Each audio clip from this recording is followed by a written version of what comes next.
A stray dog shows up at a fire station, clutching a bloody shoe in its mouth. What unfolded next was truly remarkable. Before we jump into the video, please consider subscribing to our channel, Heroes for Animals, so you won't miss any of the thrilling content we have prepared for you. Extraordinary stories of exceptional dogs. Every step made by the limping dog left a delicate line of red on the ground, partly from its own injured paw, scraped by the harsh stones, and partly from the being it was dragging behind. Behind it lay not merely a shoe, but a woman's sneaker, white with a delicate hint of faded pink embellishing its design. Stripe and thick red stains adorned the toe, while the laces lay frayed and knotted around the dog's jaw, suggesting a hurried binding by unseen hands. Then there, in a desperate attempt to communicate a message at 4:47 a.m. Firehouse in Faro, a charming wooded town tucked away in northern Oregon. The ambience was peaceful and calm.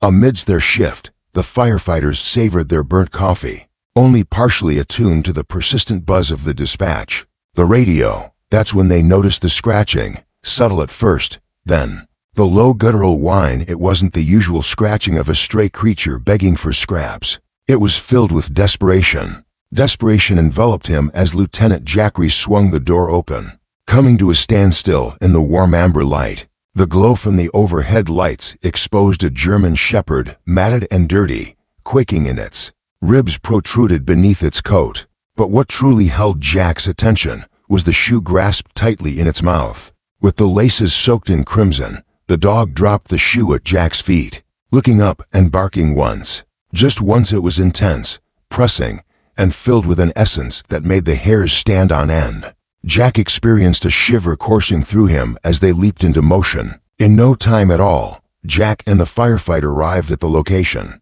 Against all odds, Jesse Henderson was loading the old forest rescue truck with the dog.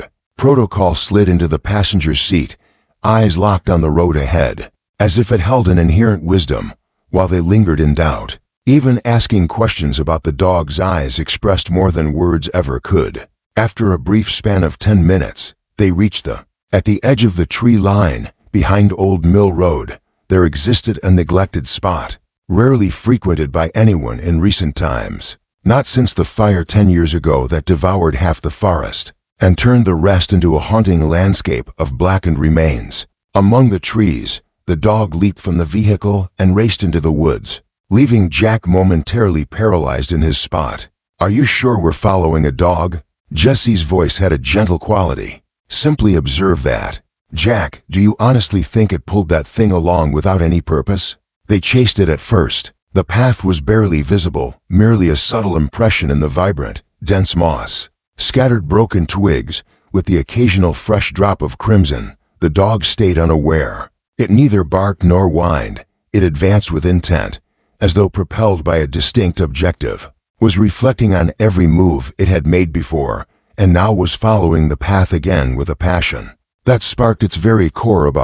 After a mile, they stumbled upon the first piece of clothing, a tattered sweater caught on a low branch. The air was thick with moisture, carrying an additional, elusive essence. With a gloved hand, Jessie picked it up, her voice barely above a whisper as she murmured, "Female. Small, possibly in their teens or early 20s. Jack cast a look at the dog.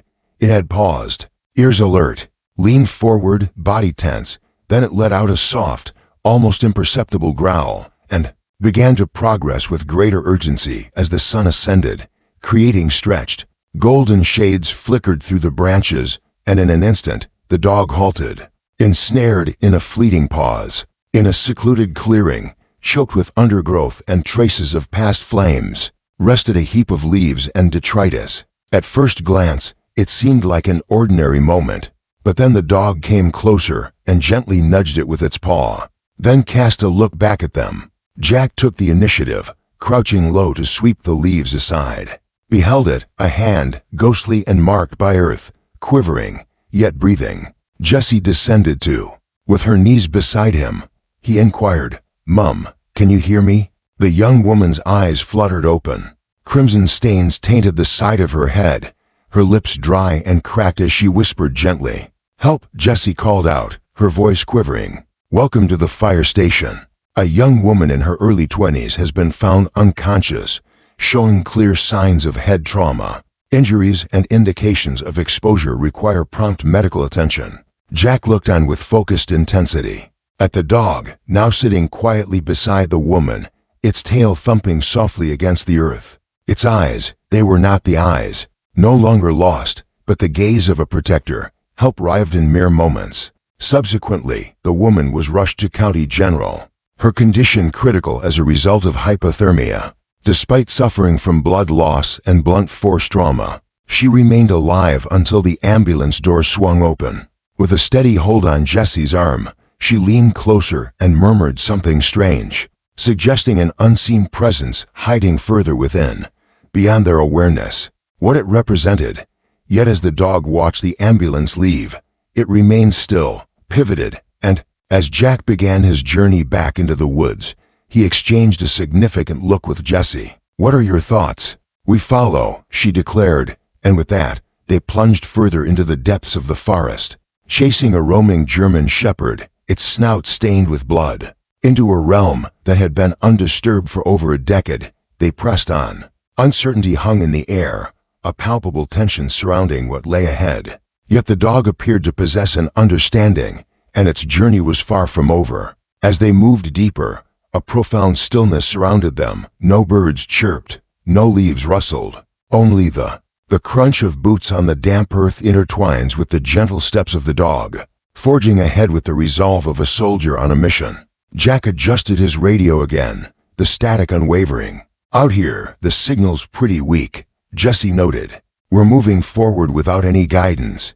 Jack looked at the German shepherd, who continued to favor one leg, pressing on with steadfast determination, fully aware of the journey that lies ahead. "We've got him." The dog paused beside a fallen log, its nose raised to catch the scents in the air. It sniffed twice before turning away. They turned abruptly to the left and forged ahead through the thick undergrowth, with steadfast resolve.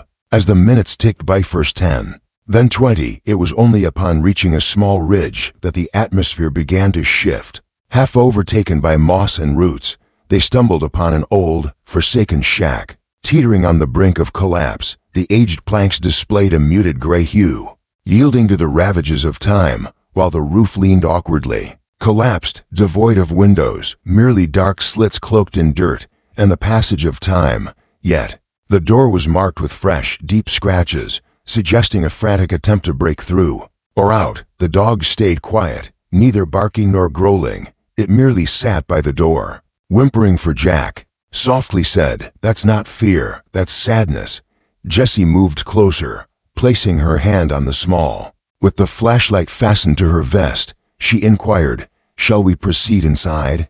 Jack nodded in agreement. "We're here, there's no going back now." He came back and nudged the door, which groaned as it opened gradually, revealing the musty atmosphere inside. In the dim light, dust motes danced elegantly in the shafts of sunlight streaming through the fractured roof, accompanied by the haunting aroma of rust and deterioration. And in essence, something timeless and poignant and profoundly human hung in the air of the room.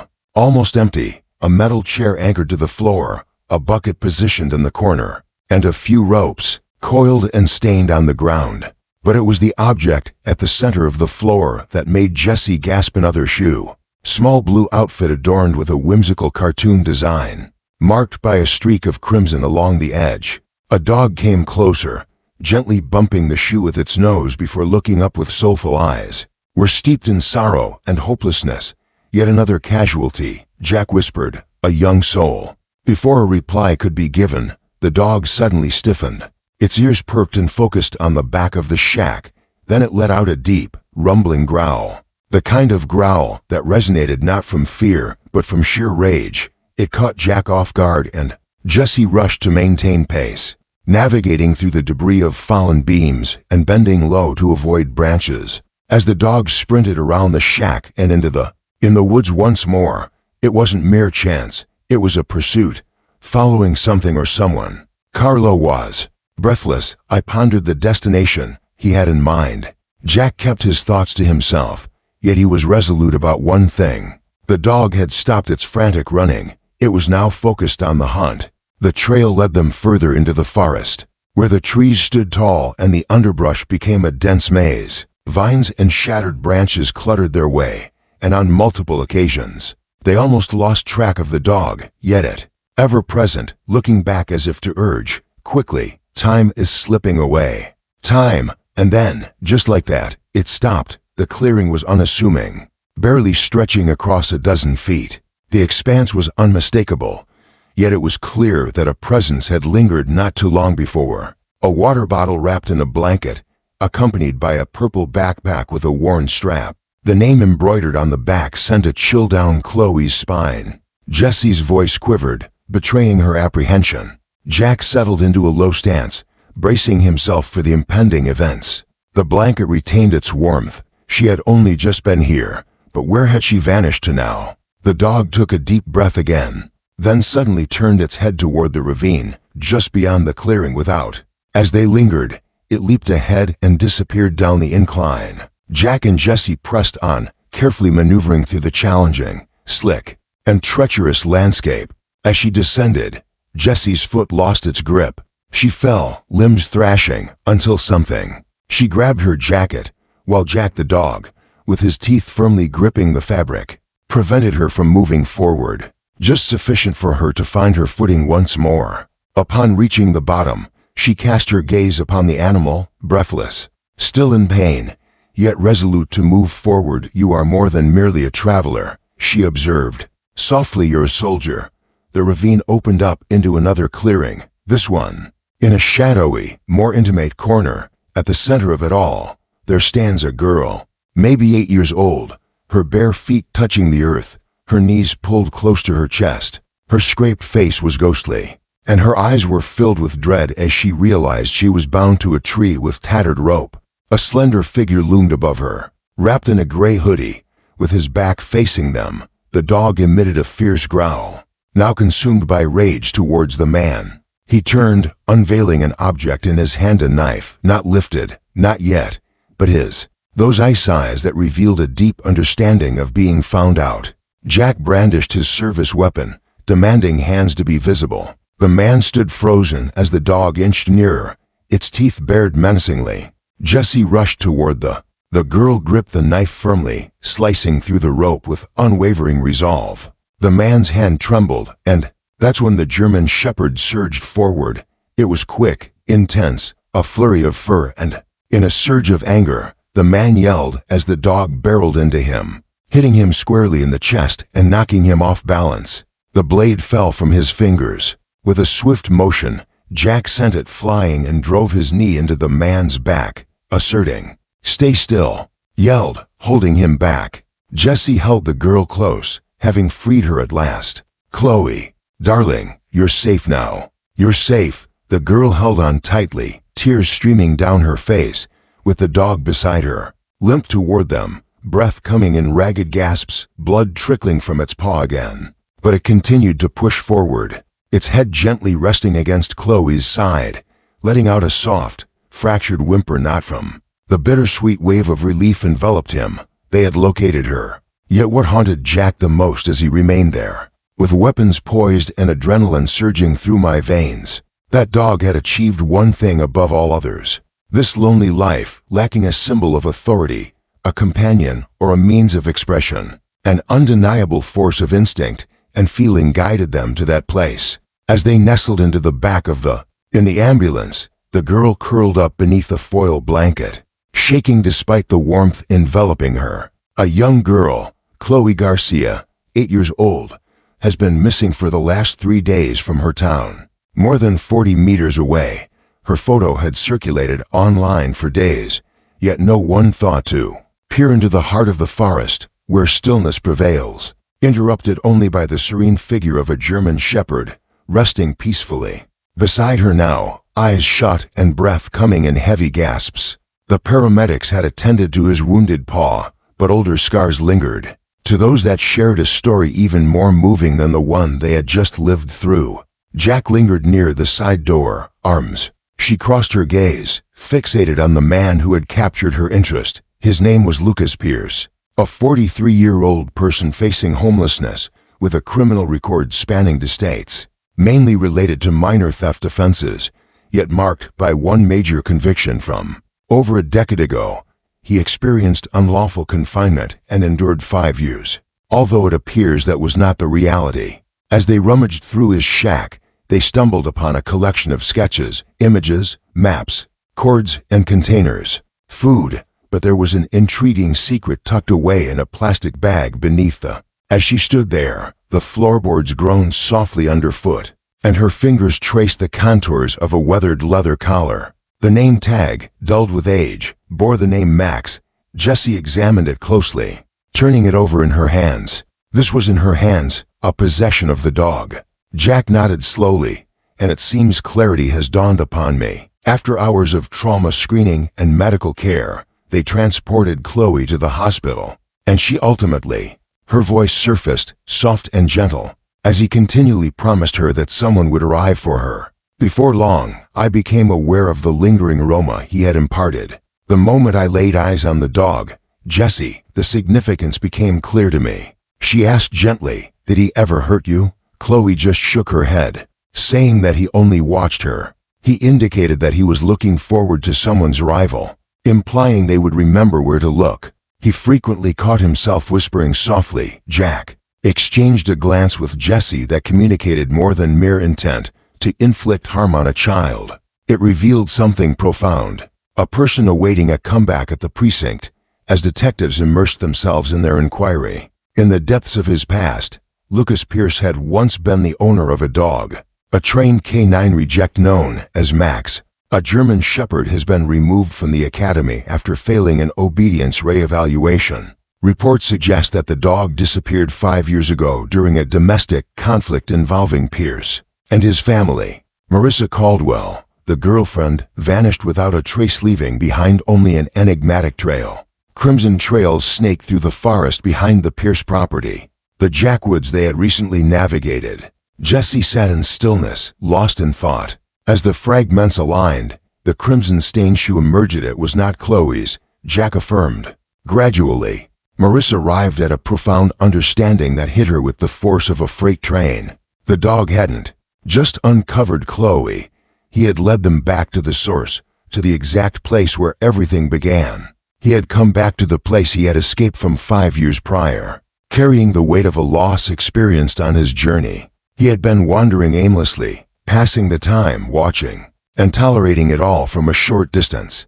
The fire station endured the passage of time, patiently awaiting recognition, perhaps even striving in silence, only to be unnoticed until this instant when he revealed that shoe across the town in a last-ditch effort, and it succeeded. Jessie murmured, He returned with her, having failed to rescue the first." Jack nodded, his eyes shimmering. Maybe this was his way of trying to make amends. They brought in cadaver dogs the forensic team ventured back into the woods the next morning, and the search commenced in hushed stillness, methodical, moving, and in a shallow grave near the ravine, less than 40 feet from where Chloe had been restrained. They uncovered the remains of Marissa Caldwell. DNA confirmation arrived days later. Wrapped in her well-loved sweater, dusted with dog hairs, Max was there when she took her last breath, and he has not come back since that evening by the flames. Station Jessie settled next to the dog, his coat now pristine, with a bandaged paw resting comfortably beneath his chest. His gaze followed her, tired yet gentle, as she scratched behind his ear. "You were never adrift, were you?" He brushed his tongue against her hand, gentle, almost like a "thanks a lot." They were perplexed by his ability to endure in that environment for 5 years, how he had sustained himself, hidden from danger, endured brutal winters, and fought against adversities. Yet he had found his way not through mere instinct, but through a profound memory, grief, loyalty, and now redemption, through mourning. The tale had circulated about a stray dog that had found a missing child in the woods and revealed the grave of a woman who had been absent for 5 years, making headlines. Every moment counted as a brave canine led the rescue team to a lost girl and a lingering murder mystery. A roaming German Shepherd uncovers a concealed reality amidst the forest's shadows, the dog carrying echoes of history within its mind. People brought flowers to the fire station, and kids made drawings to attach to the front gate. The greater part of oblivious to the German shepherd standing bravely before the little girl. A true embodiment of courage, Max continued on his way, unaware of the noble presence beside him. Still recovering, his paw was improving, yet the emotional wounds from years of isolation remained. The lingering memory of a woman he failed to shield remained, etching deeper scars. Jack settled next to him in the rear of the firehouse, carefully examining a stack of papers. The DNA results the incident. Submit a notarized document that explicitly details the conclusions reached by the sheriff's office concerning the dog in question. Registered as Max, had been presumed dead, yet he was undeniably alive and, by all measures. Upon entering, Jessie held two cups of coffee, elegantly offering one to Jack. She then lowered herself beside Max. "He hasn't eaten much," she murmured gently. "Only water, and he won't let anyone else come near him except for us." Jack took a sip and looked down at the dog. "Trusting others doesn't come easily for him." "No longer," Jessie nodded. "Is it truly fair to hold him accountable?"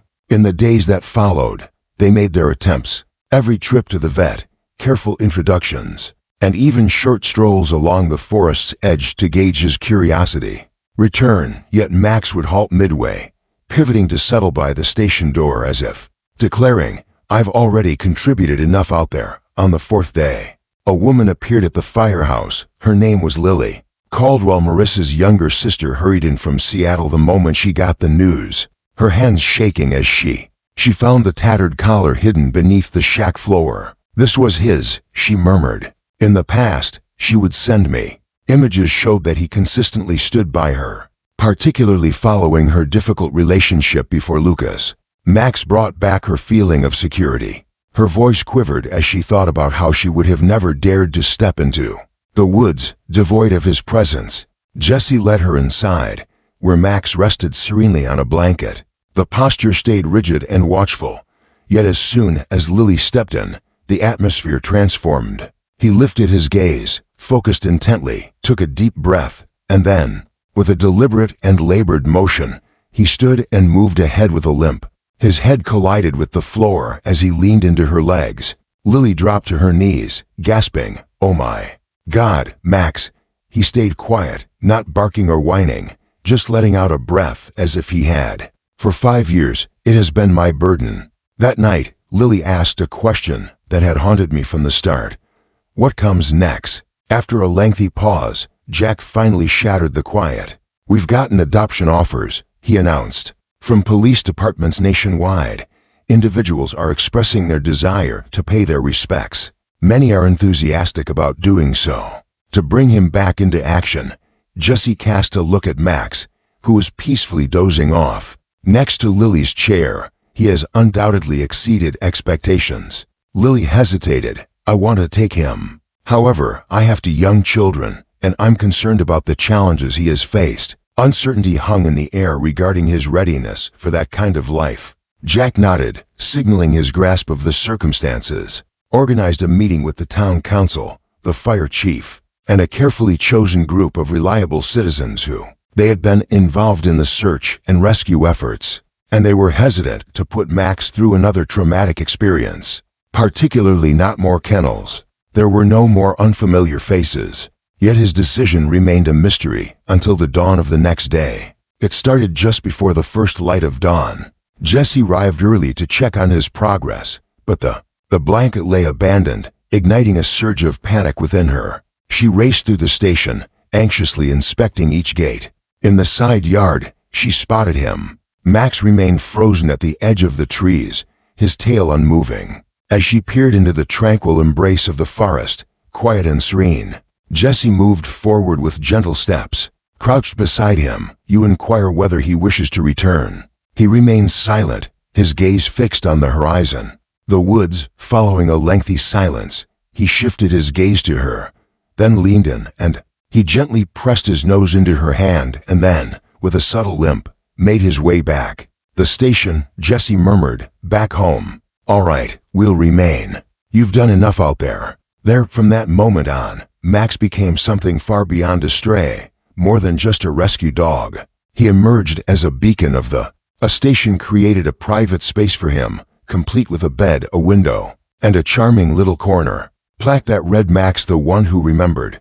Each morning every time, he would venture to the edge of the woods, sit in silence, and gaze for a few moments as if he were remembering something deeply significant. What was lost, yet what had finally been uncovered at the trial was fleeting. Lucas Pierce faced charges of kidnapping, unlawful confinement, and second-degree murder, maintaining a stoic demeanor during the majority of the proceedings. Except for the moment they unveiled the shoe, the exact one Max had labored with for miles across rough landscapes, the overgrown and overlooked paths leading to the fire station door. His expression remained unchanged. Transformation filled the space, but a profound stillness remained, thick and echoing, akin to the distant growl of a storm. While Chloe remained in place, she shared her experience in a recorded statement, her voice soft, eyes bright, and her words carefully chosen. It was clear he reassured me that no one would seek me out. He noted that the dog would remember this detail. The forest brings to mind her father standing behind her on the screen, his hand gently resting on her. Carry the burden of a soul fractured by terror yet tethered by affection.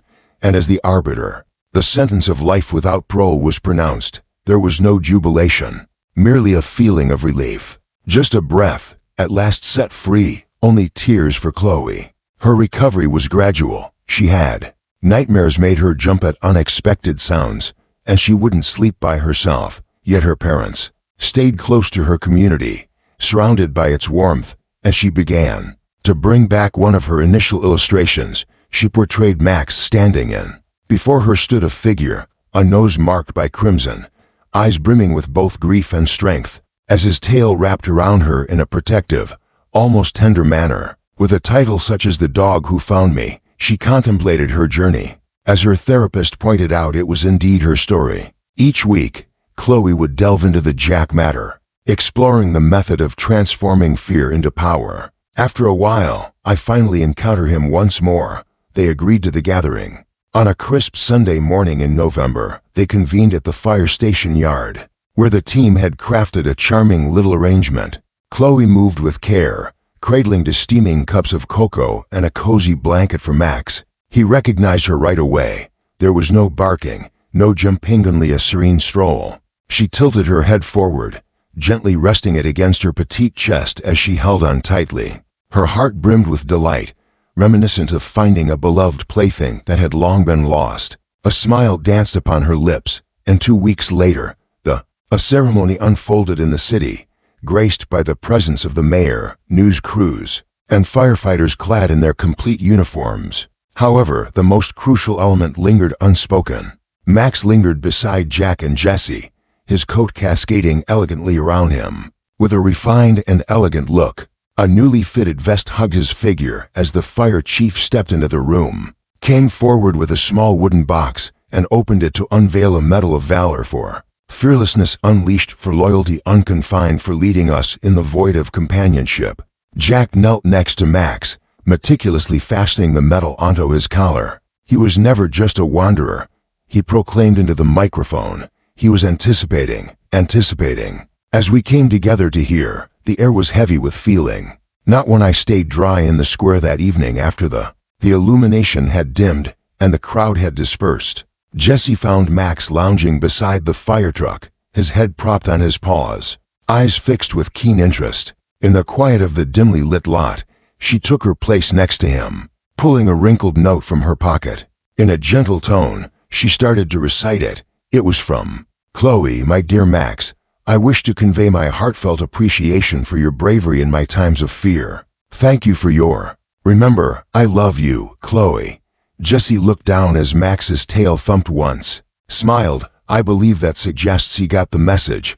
In the months that followed, Max stayed at the firehouse, evolving into a vital part of the team instead of merely a temporary employee. A dog, a vigilant guardian, a symbol of the joy that children would bring on Saturdays during their visits. Veterans found letters waiting for them, while unfamiliar faces left delightful treats at the gate. And every morning unveiled a fresh surprise. As dawn approached, Max would adhere to his familiar ritual. He would venture to the edge of the forest, settle into quietude, and stare into the horizon. Solitary with his reflections, he grasped exactly what lay ahead. Whether it was the outline of Marissa or the memories of his far-reaching journeys, yet he paused for a heartbeat, a mere instant to carve a memory into the fabric of time, before he withdrew, with a steadfast demeanor and an unwavering spirit. It's evident that not every champion chases after foes. Some merely hold their position with dignity. They carry their burdens quietly, clinging to recollections,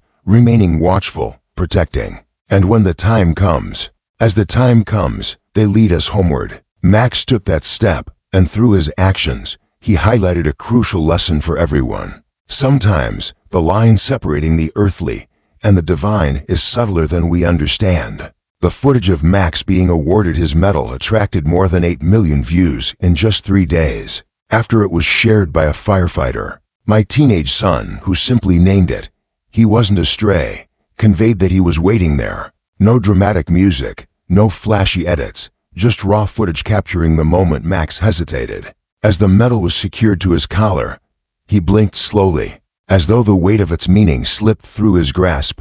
It yet felt the weight of the moment, as the crowd lingered in a quiet, reverent silence. That silence, above all else, made it unforgettable. The online world responded with remarkable speed. Max the hero dog captured the world's attention as veterans groups circulated A story began to take shape as one of our own received messages from their parents, Jesse and Jack, sharing that they would told the kids Max's story at bedtime. A woman from Virginia expressed, I shared this with my son, who once feared dogs, and now he's excited about the idea of adopting one and naming it.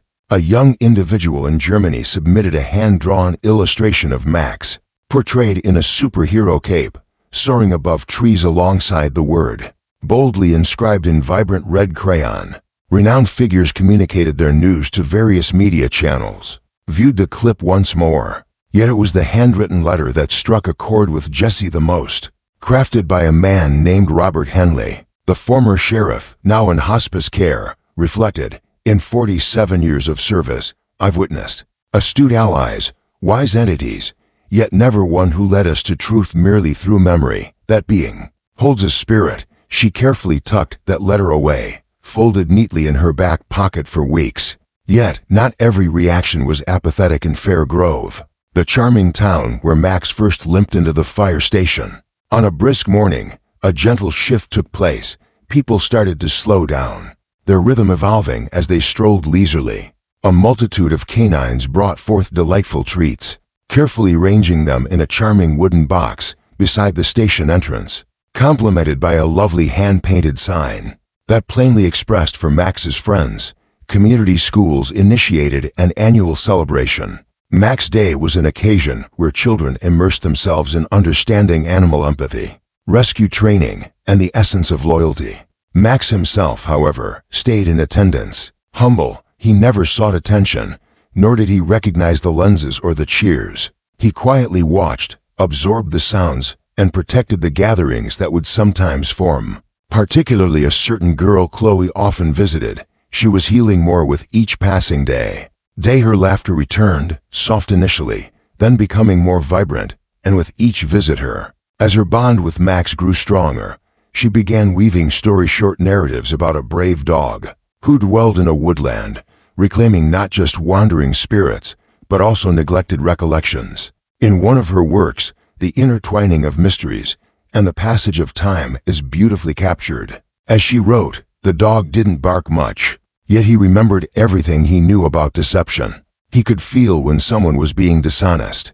The breeze carried an air of danger, and in that instant, as he looked at you, the reality emerged, unplanned yet unmistakable. Her parents decided to preserve it in a frame when, one afternoon, Chloe shared it with the fire crew. Max approached and settled next to her, his head softly leaning against her knee. Jesse whispered, I think he knows it's about him. Chloe smiled at that. A sudden reappearance often catches us off guard. A figure with tired eyes and a rough exterior emerges from the shadows, with hands clad in a jacket displaying a faded animal shelter patch. He introduced himself as Doug. He had dedicated 5 years to the regional pound, the same place from which Max had executed his audacious escape. On that fateful night of the domestic incident, A commotion erupted at Lucas's cabin. While I was on duty, he broke the fence, Doug stated. We thought he had run away in terror. I chased him for 3 blocks before he disappeared from view. That memory has lingered with me ever since. Jack remained quiet, as Doug's eyes sparkled with emotion. I never envisioned a dog could withstand such an extended ordeal, that level of anguish. That kind of. As Jesse looked at Max, who rested serenely in the corner after a long day, a sense of devotion enveloped the room. You were mistaken, she said softly. Yet he extends his forgiveness to you.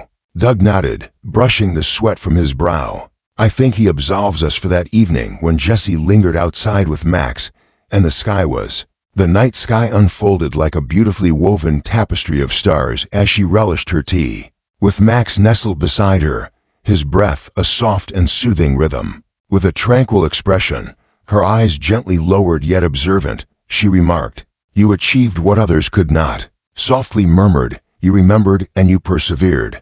Max stayed motionless, just letting out a breath. A languid, profound exhale slipped from his lips as he laid his head gently upon her foot. At times, the stories that connect with the world are those that genuinely convey their message, without raising their voices. Those who gently unveil truths leave a lasting impact that far surpasses any boisterous declaration. Max's narrative was one of those moments that went beyond simple rescue, representing a deep act of remembrance and the deliberate choice to hold back from embrace suffering as a catalyst for growth, channeling it into a purpose of leading others not just towards the forest, but from the darkness. It had been almost a year since the foliage changed. Once again bathed in golden light, the mornings were crisp, and the firehouse was quieter than usual. He eased his pace slightly, advancing with greater purpose. His eyes softened, yet with an unwavering presence, he greeted the crew each morning, ever watchful over them. Chloe, in her visits, strolled alongside her like a quiet protector, remaining seated by the tree just moments before. With the dawn breaking, I am drawn to the woods, wrapped in the serene calmness that he consistently embodied. A change had occurred, and the air was thick with tension. One morning, Jesse discovered a meticulously folded note on the bench outside the firehouse, devoid of any name, only a child's handwriting and a charming illustration depicts a dog and a young girl holding hands under a star, with the words, Dear Max, if you ever feel the need to leave, that's perfectly fine. I'll cherish those memories just as you have. Jesse remained lost in contemplation for a considerable time after completing it. As Max lounged close by, under the bench, tails softly tapping on the ground, eyes partially closed but alert, she leaned down, brushed her fingers against his collar, and softly said, She's ready. Max felt a surge of anticipation. She shifted, but there was an undeniable feeling that he had caught her presence. A few weeks later, with the arrival of the season's first snowfall. In that season, an unexpected event transpired. Max did not awaken with the first light, as was his custom. He approached the tree line, offering no salutation to the crew, instead opting to settle down, wrapped in his own reflections. Resting by the fire truck, warm and still, his breathing was steady yet deep. The vet had. I noted that this might happen, as dogs like Max, who carried more than just physical scars, often possessed an extraordinary sensitivity to their environment. The time had come.